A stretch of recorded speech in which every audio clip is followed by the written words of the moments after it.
San Miguel de Allende, Mexico wasn't part of our plan, but your recommendations convinced us. And as it turns out, we arrived just in time for a 400-year-old festival. What we found here, the art, the history, the secret layers, completely blew us away. This is easily one of the most beautiful places we've visited. In this video, we'll take you with us to the places that left the biggest impression, share mobility ratings for getting around, and break down exactly what we spent.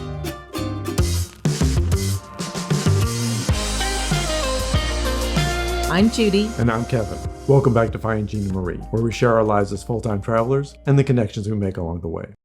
Getting to San Miguel from Mexico City was easier than we expected. It's a 4-hour drive, but the ETN bus was comfortable, spacious, and straightforward. Once we arrived, it was just a short Uber ride into town, and we definitely recommend that if your hotel is up a steep hill like ours. The sidewalks are narrow and made of cobblestone. We give it a 2 out of 5 on our mobility scale. We stayed at Casa del Tío Hotel Boutique, which includes a small, simple breakfast you can enjoy in your room or on the rooftop. And we definitely went for the rooftop. In San Miguel, the views are part of the charm. Right away, we noticed how upscale and well cared for this city felt. Despite being founded back in 1542, boutique shops are everywhere, but so are colorful buildings and flowers, including ones draped over entryways, inviting you to peek in. It wasn't at all what we expected to find here, and initially I was a little put off. We aren't necessarily fans of high-end shopping experiences, and this part felt touristy. But it was also really beautiful, so it made us curious to learn more. At the heart of San Miguel is El Jardín, the central plaza. And just behind it is the pink-spired Parroquia de San Miguel Archangel, one of the most iconic churches in Mexico. When we arrived, Carnival was winding down, but the square was full of color and energy. Vendors were selling colorful confetti-filled eggs called cascarones. Kids and even teenagers were chasing each other and smashing the shells on their friends' heads for good luck. And of course, musicians were playing tunes all around us. Kevin wasn't quite up for an egg war with me, but a mother asked if her child could break one over his head, and he was a great sport. Yay! Gracias.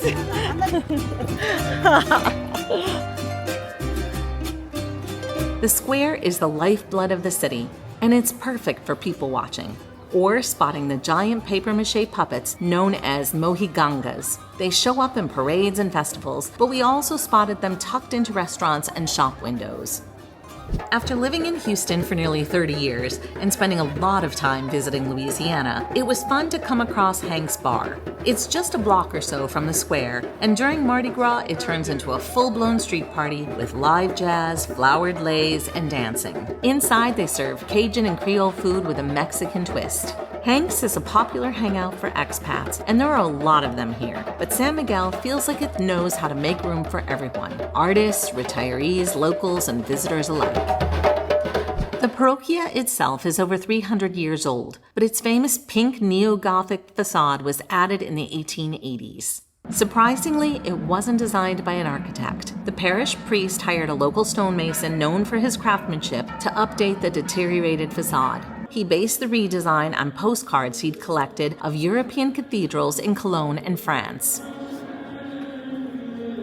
One of our favorite things about San Miguel is how full of surprises it is. You peek through an open doorway expecting a courtyard, and you'll find murals, sculpture, shops, and maybe even a cozy cafe tucked inside.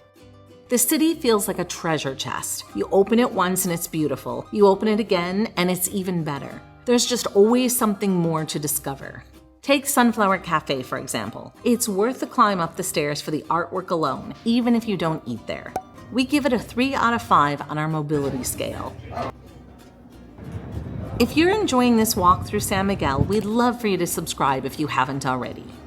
One of our viewers, Ashley, recommended a guided tour that supports Patronata Pro Niños, a nonprofit that provides medical and dental care to local children, and we're so glad we took it. Have you heard about this priest?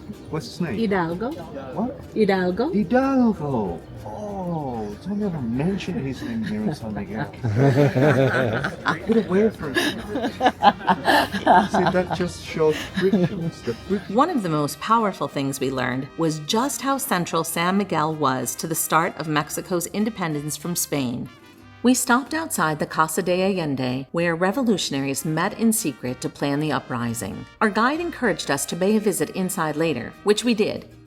The museum shares Ignacio Allende's story through artifacts and history tied to the uprising, as well as rooms showing how elite Creole families once lived.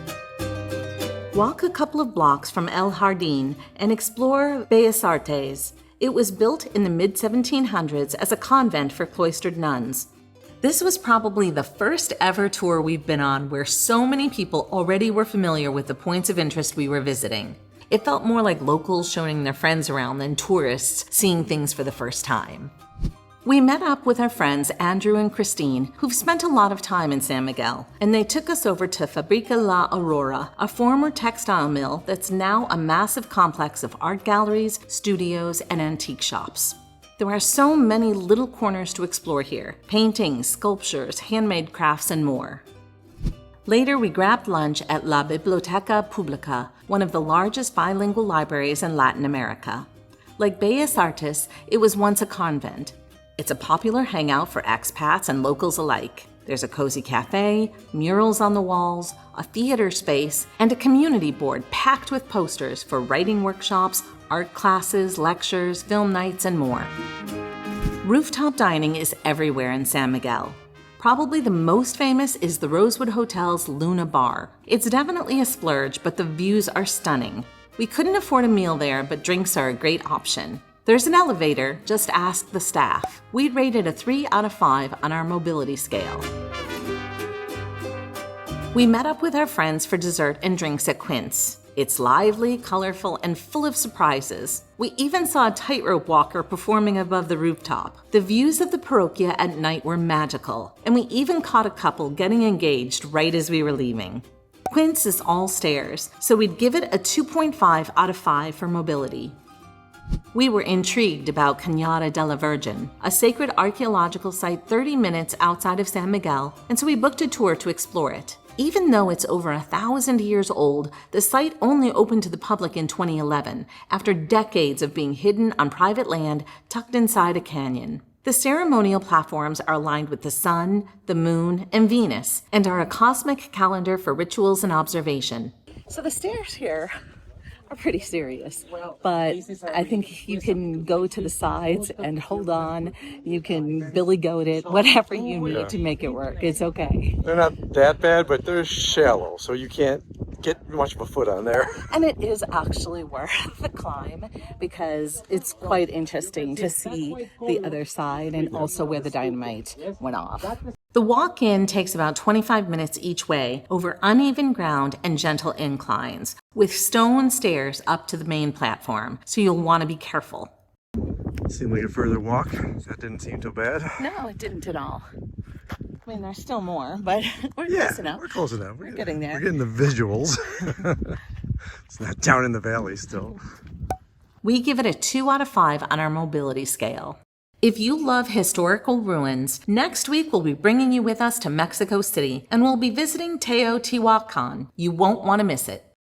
Although we were supposed to head to Mexico City, we overlapped our stay in order to see the festival in honor of the Lord of the Conquest. It sounded like a really cool experience. The event blends Catholic and indigenous traditions. It happens each year on the first Friday of March. Over 1,000 dancers from all over Mexico gather in front of the church, dressed in elaborate costumes and dancing in traditional rhythms from morning until night. It's not a performance, it's a spiritual offering. The drum beats can be loud and are nearly non-stop, but it was an absolute privilege to observe it. For all the ways San Miguel can feel polished or expat-friendly, this festival reminded us just how layered the city really is. There's deep authenticity and history here, along with traditions that have lasted for centuries. Ashley and her husband Levon took us out for tacos and cocktails. We had the most amazing shrimp tacos in paper-thin jicama shells with shredded crispy leeks and a dab of spicy sauce at La Aztia.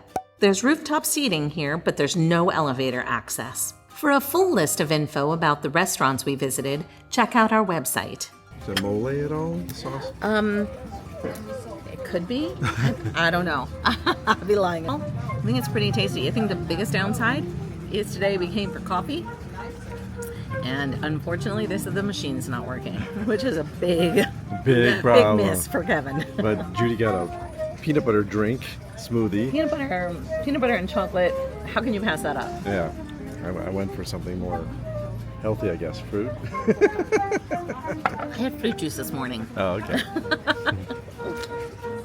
Very good. This is crab with cheese. Highly recommended. And yours look very fresh. Love the diced tomatoes on those. Yes. Before we head out of town, we wanted to try churros and chocolate, or chocolate and churros, which is a famous place for churros here. I think the best churros you can get in San Miguel. Two tastes? With or without dunking? Is that what you're saying? Ah, okay. So I'm double dipping. It's your coffee, your chocolate, whatever it is. But if you're looking for street tacos, there's nowhere better than Andy's Tacos. They're usually parked on Insurgentes Street, just a few blocks from El Jardín. They open around 7 p.m., and they're known for their El Pastor tacos shaved right off the spit. What do you think? That's really delicious meat. So flavorful. The heat level's perfect. You put just enough sauce on it. Would do again. Thumbs up. That's a thumbs up. So what did we think about San Miguel? It's one of the most beautiful places we've ever visited. The biggest challenge is mobility due to the hills, cobblestones, and narrow sidewalks. But if that's not a deal breaker, you won't need a gym for your cardio. We also felt really safe here. It's easy to see why so many people spend a month here or more. Have you ever visited a place that completely changed your expectations like this one did? Let us know in the comments and we may visit it. So what did it cost us for 5 days in San Miguel? Premium round-trip seats on ETN bus line, plus a tip to the baggage handlers, cost us $217 or $109 per person. Accommodations at Casa del Tío Boutique Hotel were $405 or $81 per day. Getting around the city using Ubers cost $48. Dining and groceries were a total of $440 or $44 per person per day. Tours cost us a total of $220. That's a total of $1,330. Minus the transportation to get to and from San Miguel, we spent $1,113, which breaks down to be $557 per person and $111 per person per day. Thank you so much for joining us. Our next episode, you're not going to want to miss. We're going to be in Mexico City, and we've got a lot to share with you. And check out findingginamarie.com, where you can find articles, downloads, our free community forum, and check out our behind-the-scenes benefits for our members. Until next time. Until next time.